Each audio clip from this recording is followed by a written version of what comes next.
Assalamualaikum warahmatullahi wabarakatuh. Salam sejahtera bagi kita semua.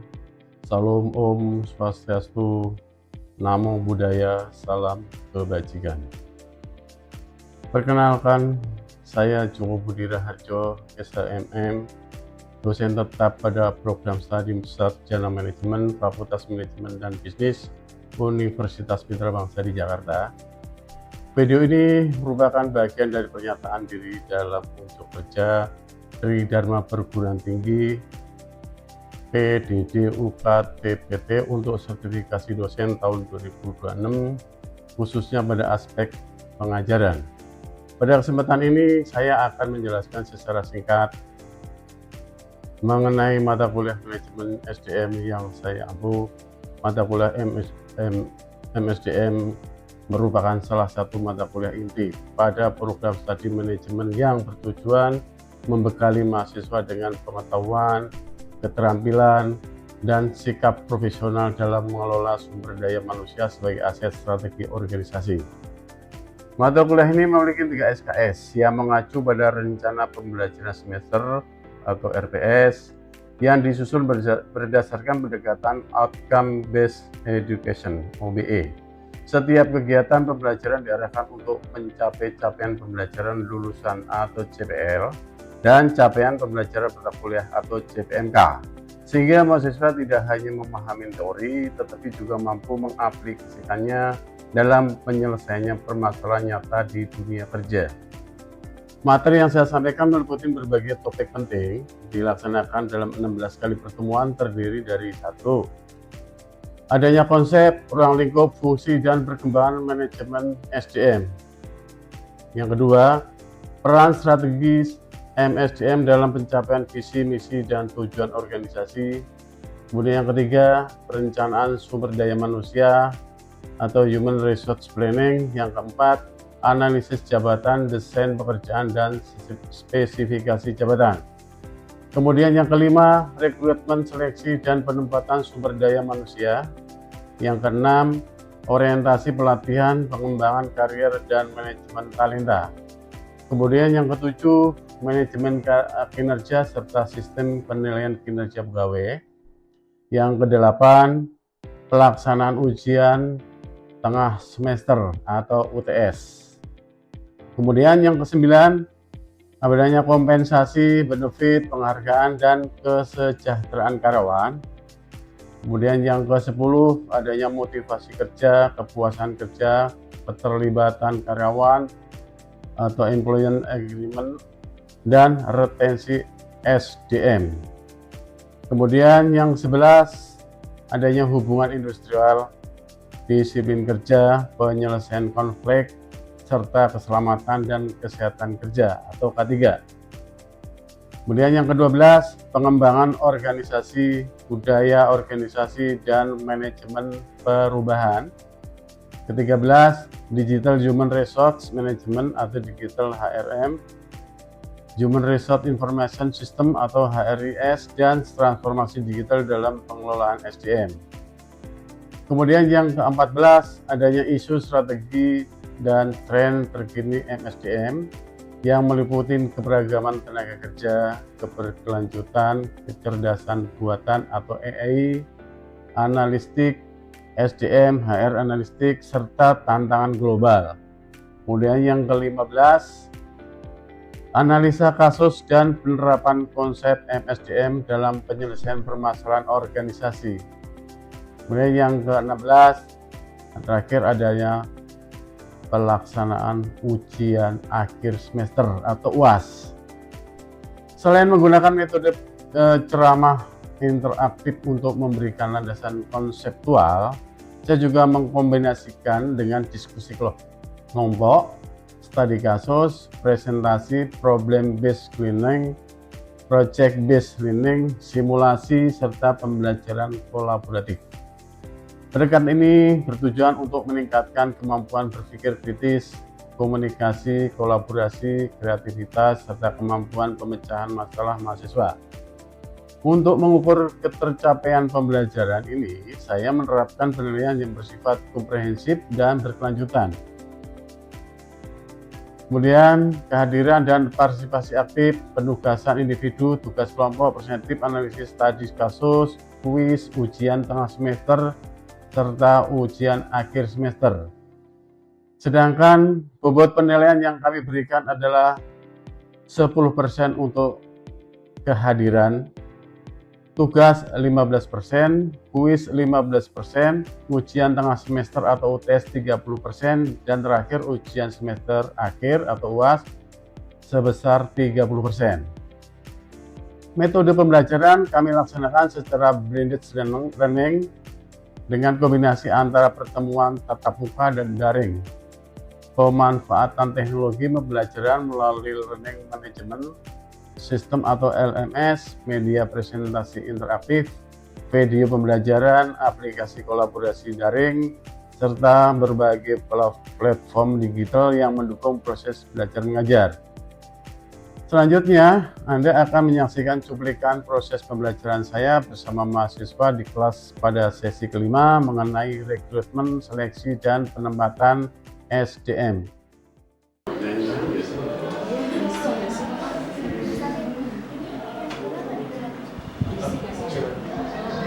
Gampang, gampang.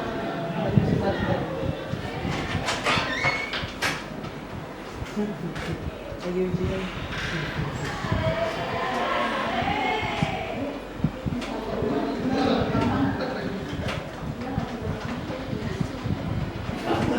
Ini. Oke. Tinggal dashboard diam. Bisa. Oke.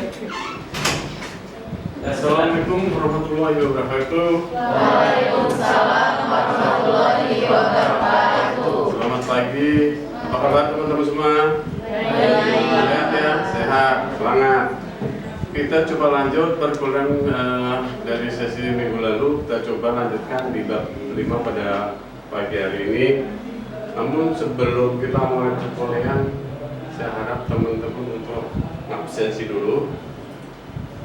Ya, sesuai barcode.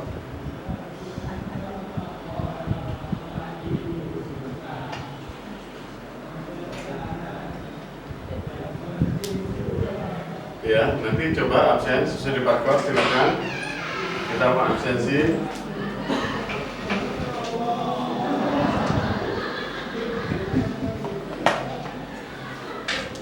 Oke. Cukup? Sudah semua? Kalau sudah, kita mulai yang kaitannya dengan rekrutmen, seleksi, dan penempatan sumber daya manusia. Ya, kita melanjutkan sesi yang kemarin sebelumnya. Kita bab selanjutnya di sini adalah rekrutmen. Pencapaian pembelajaran ya.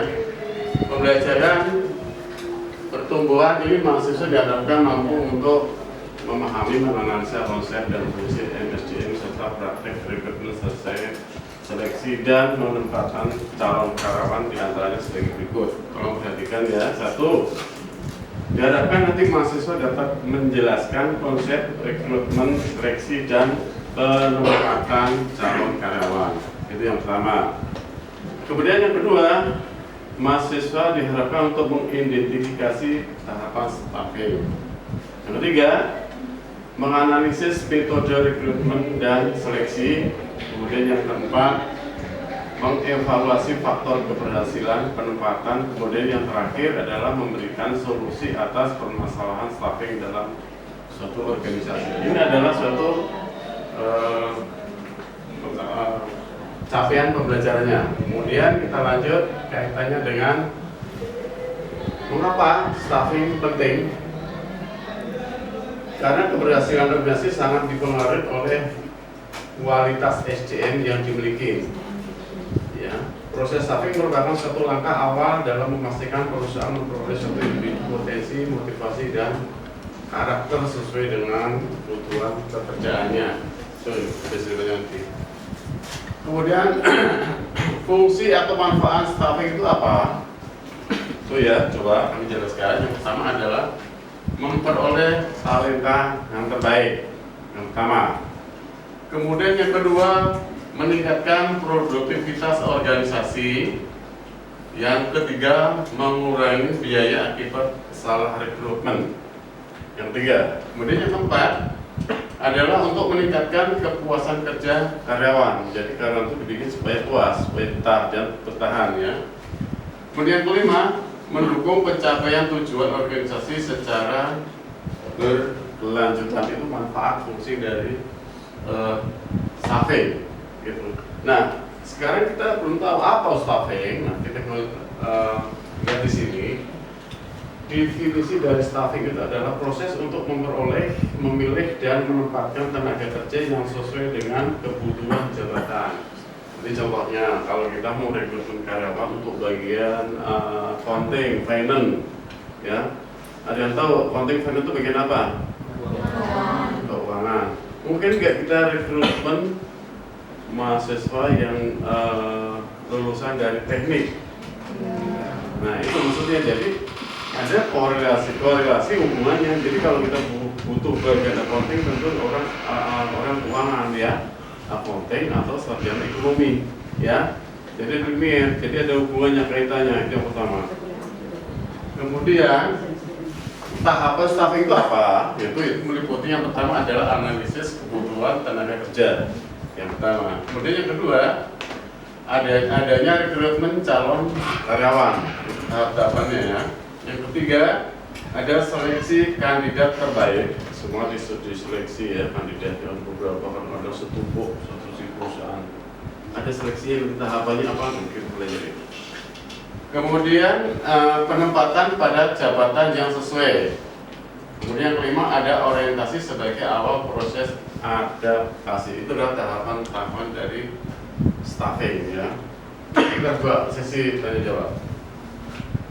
Kemudian analisa jabatan sebagai dasar staffing. Jadi sebelum melakukan rekrutmen harus memahami karakteristik setiap jabatan melalui analisa jabatan. Jadi sebelum kita membuat lowongan kerja rekrutmen itu harus ada melalui namanya analisa jabatannya. Oh, aku butuh seorang marketing contohnya. Marketing yang bisa A, B, C, D, E, F, G, bisa komputer, punya pengalaman, belum pernah menikah dan sebagainya. Itu ada analisa dulu, masuk dalam satu persyaratan dalam lowongan kerja. Output analisa jabatan itu adalah job description, job spesifikasi, ada standar kompetensi, tanggung jawab, dan persyaratan pendidikan dan pengalaman. Jadi ini kan kadang-kadang dalam lowongan kerja kita pernah baca ya, pengalaman di bidangnya minimal 2 tahun. Kenapa? Supaya nanti dalam deklar, dalam ini nggak usah perlu pelatihan terlalu jauh. Itu kira-kira seperti itu. Oke. Kemudian konsep dari rekrutmen SDM itu apa? Konsepnya adalah rekrutmen merupakan proses mencari, menarik, dan mengumpulkan sejumlah pelamar yang memenuhi persyaratan untuk mengisi posisi yang dibutuhkan. Ya, jadi adalah proses untuk menarik atau memenuhi kebutuhan tenaga kerja dalam suatu perusahaan. Tujuan rekrutmen itu apa? Nah, ini salah satu tujuan. Kenapa sih Pak pakai ada rekrutmen segala? Tujuannya adalah untuk memenuhi kebutuhan tenaga kerja. Contohnya kalau dari segi marketing ada 2 orang, sementara permintaan order banyak sekali, malahan labelnya sampai lembur ya, atau mungkin sampai lembur sampai sakit-sakitan. Nah, akhirnya perusahaan akan melakukan analisa tadi, ujung-ujungnya sini kita perlu butuh tambahan tenaga lagi. Oke. Ya, memenuhi kebutuhan tenaga kerja. Yang kedua adalah menarik kandidat yang berkualitas. Yang ketiga adalah mendukung pertumbuhan organisasi. Yang keempat, meningkatkan daya saing perusahaan. Jadi perusahaan sangat ketat persaingannya, sehingga perlu namanya ekspansi pengembangan supaya produktivitasnya meningkat. Yang kelima adalah menjamin keberlangsungan operasional. Itu adalah keuntungan atau manfaat dari rekrutmen. Oke. Kita Lanjut, prosesnya seperti apa? Nih, proses rekrutmen SDM yaitu merupakan proses yang dilakukan secara sistematis untuk memperoleh kandidat yang memenuhi persyaratan jabatan. Tahapannya apa? Tahapannya itu pertama adalah melakukan identifikasi kebutuhan tenaga kerja. Yang kedua, ada analisa jabatan dan penyusunan spesifikasi jabatan. Yang ketiga, penyusunan serta publikasi lowongan pekerjaan. Ini publikasi itu macam-macam, bisa melalui publik, ya, koran, surat kabar, atau melalui job fair dan sebagainya, ya. Bisa juga dari teman, jadi bisa dari internal, bisa dari eksternal. Itu adalah adanya penjaringan registrasi tenaga kerja. Kemudian yang keenam, kandidat yang memenuhi syarat harus melanjutkan ke proses seleksi berikutnya. Terus panjang ya, itu coba lanjut lagi. Nah, rekrutmen era digital, sekarang zamannya sudah beda kan, digital kan. Semua Anda sekarang tidak perlu datang ke kantor melamar, lamaran, ya enggak? Anda sudah beruntung pada saat ini era digital nih, ya. Tidak seperti kami dulu, melamar harus datang naik bis, bawa lamaran, ditulis, ya kan, ngantri. Sekarang kan Anda udah canggih, jadi Anda cukup klik, CV dikirim, lamaran dikirim melalui web. Itu sudah merupakan suatu pengajuan permohonan lamaran. Nanti baca ya, ini adalah rekrutmen, ada sistem ATS, ada job portal atau LinkedIn dan sebagainya. Itu adalah perkembangan dari era digital pada saat ini. Kemudian konsepnya seperti apa? Konsep seleksi SDM itu adalah mengevaluasi dan memilih kandidat yang sesuai persyaratan jabatan berdasarkan kompetensinya, ya. Tujuan utama adalah memastikan bahwa organisasi memperoleh karyawan yang mampu memberikan kontribusi optimal untuk meminimalkan risiko kesalahan penempatan. Itu adalah konsepnya. Kemudian tujuan dari seleksi itu apa? Ini bisa dibaca. Yang pertama adalah memilih kandidat yang terbaik. Yang kedua adalah menjamin kesesuaian kompetensi dengan pekerjaan. Tidak sesuai tadi yang kita ceritakan di depan tadi. Kalau kita bikin nyari seorang accounting, jangan nyari orang insinyur, ini salah kamar, ya. Kemudian yang ketiga adalah mengurangi risiko misgiring. Yang keempat adalah meningkatkan produktivitas organisasi. Kemudian yang terakhir adalah mendukung keberhasilan jangka panjang perusahaan. Ini adalah bentuk tujuan dari seleksi. Baik, coba lanjut dulu. Nah, sekarang tahapan seleksi. Mungkin Anda sudah pernah, belum ada yang melamar kerja, ya? Belum, ya? Sebentar lagi lulus, Anda sudah sampai ke arah ini nantinya. Apa yang Anda lakukan? Proses seleksi dilakukan secara bertahap untuk memperoleh informasi yang komprehensif mengenai kemampuan, bla bla bla dan sebagainya. Kemudian tahapan seleksi umumnya meliputi pertama adalah screening administrasi atau CV, kurikulum vitae. Belum pernah ada yang bikin kurikulum vitae? Belum. Oke, nanti kita belajarin, ya. Buat apa itu CV segala? Ini ada manfaatnya. Yang kedua ada tes kemampuan atau psikotes. Yang ketiga tes kompetensi teknis. Yang keempat interview atau wawancara. Wawancara itu ada dua. Pertama dengan HRD bagian kepegawaian, yang kedua dengan user pemakainya. Maksudnya apabila nanti Anda di bagian marketing, tentu Anda akan wawancara dengan kepala bagian atau manajer marketing. Demikian juga kalau accounting nanti akan wawancara dengan manajer marketing, manajer accounting. Itu user, ya. Kemudian memeriksa kesehatan atau medical check up. Yang keenam penawaran kerja, offering, dan penandatangan kontrak kerja. Sampai sini ada pertanyaan? Oke? Faktor kebutuhan tenaga kerja itu dipengaruhi apa aja?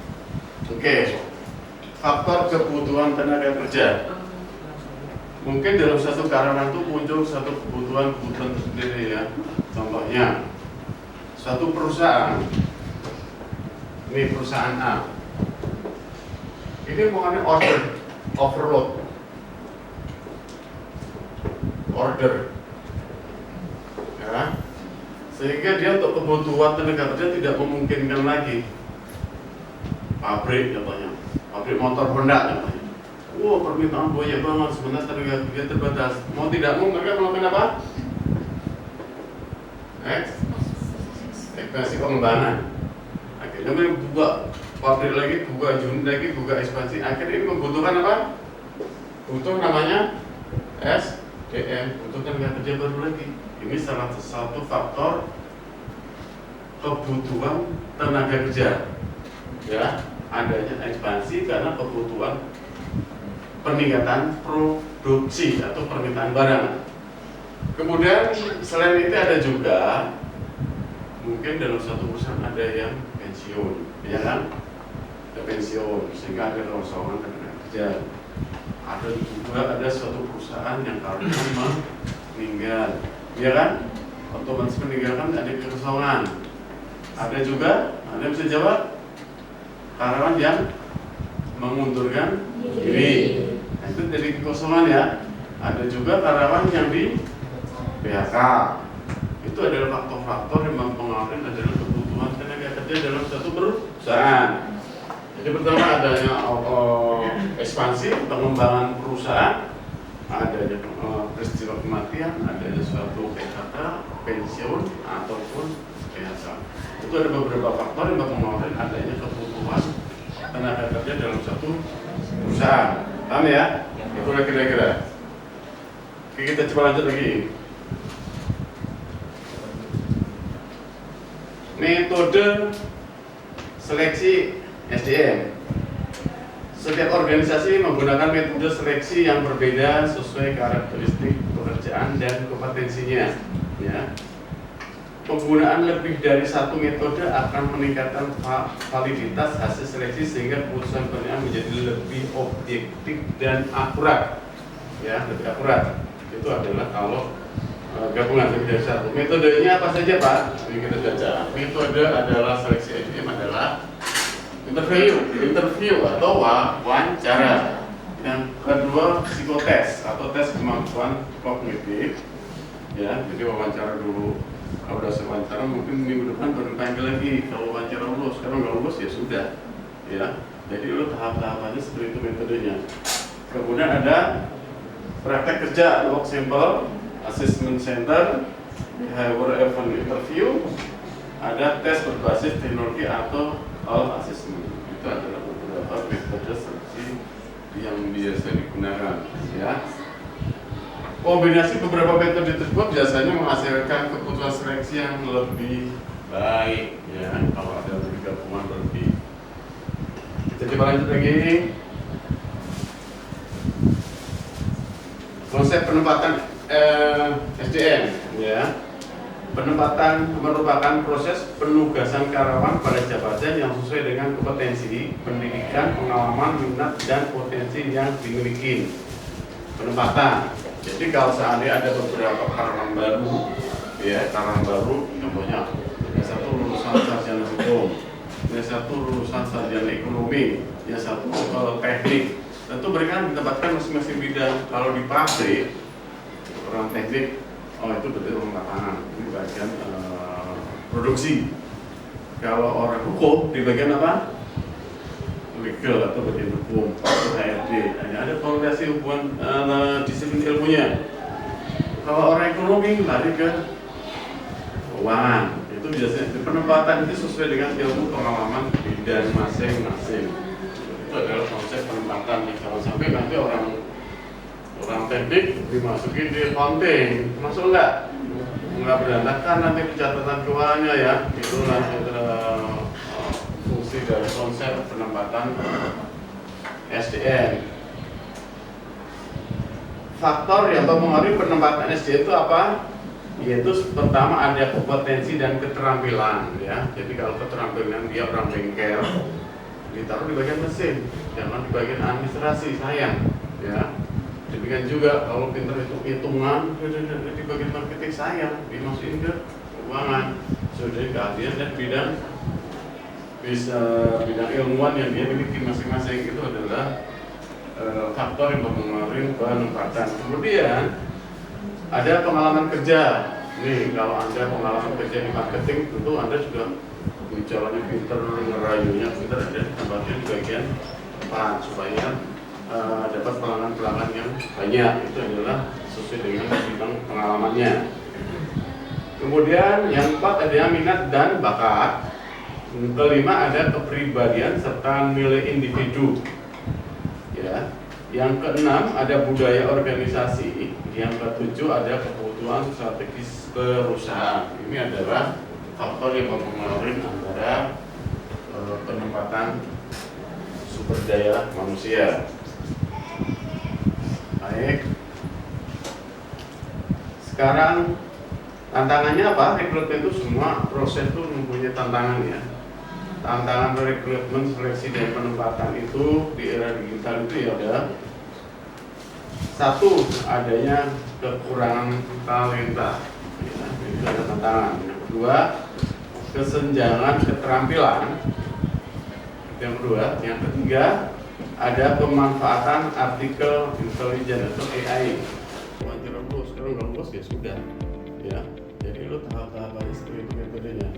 Kemudian ada praktek kerja atau simple, assessment center, behavioral interview, ada tes berbasis teknologi atau talent assessment. Itu ada beberapa metode seleksi yang biasa digunakan. Ya. Kombinasi beberapa metode tersebut biasanya menghasilkan keputusan seleksi yang lebih baik. Ya, kalau ada pertemuan lebih. Kita coba lanjut lagi. Anak di bawah umur diperbolehkan membuat kontrak pinjaman.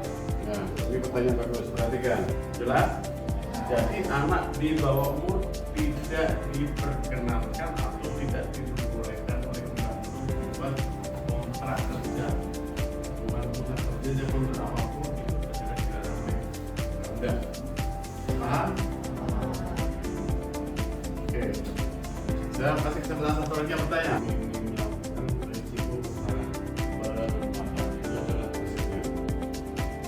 Kemudian tujuan dari seleksi itu apa? Pertama adalah yang kedua adalah baru saja Anda menyaksikan cuplikan proses pembelajaran saya pada sesi yang kelima, yaitu mata kuliah manajemen sumber daya manusia yang berfokus pada rekrutmen, seleksi, dan penempatan SDM, di mana dapat memberikan suatu pengetahuan mahasiswa bagaimana proses rekrutmen, seleksi, dan penempatan SDM. Dalam proses tersebut, saya memberikan ruang bagi mahasiswa untuk berdiskusi, menyampaikan pendapat, bertanya, serta memberikan umpan balik terhadap proses pembelajaran, serta menciptakan suasana belajar yang inklusif, interaktif, dan kondusif. Dengan demikian, mahasiswa dapat berpartisipasi secara aktif dalam membangun pengetahuan dan meningkatkan kepercayaan diri mereka. Sebagai pendidik, saya meyakini bahwa keberhasilan pembelajaran tidak hanya diukur dari nilai akademik, namun juga dari kemampuan mahasiswa dalam menerapkan ilmu pengetahuan, memiliki karakter yang baik, menjunjung tinggi etika profesi, serta mampu memberikan kontribusi positif bagi organisasi dan masyarakat. Demikian pemaparan saya mengenai pelaksanaan pembelajaran mata kuliah manajemen SDM sebagai bagian dari unjuk kerja Tridharma Perguruan Tinggi dalam proses sertifikasi dosen tahun 2026. Terima kasih atas perhatian yang diberikan. Wassalamualaikum warahmatullahi wabarakatuh.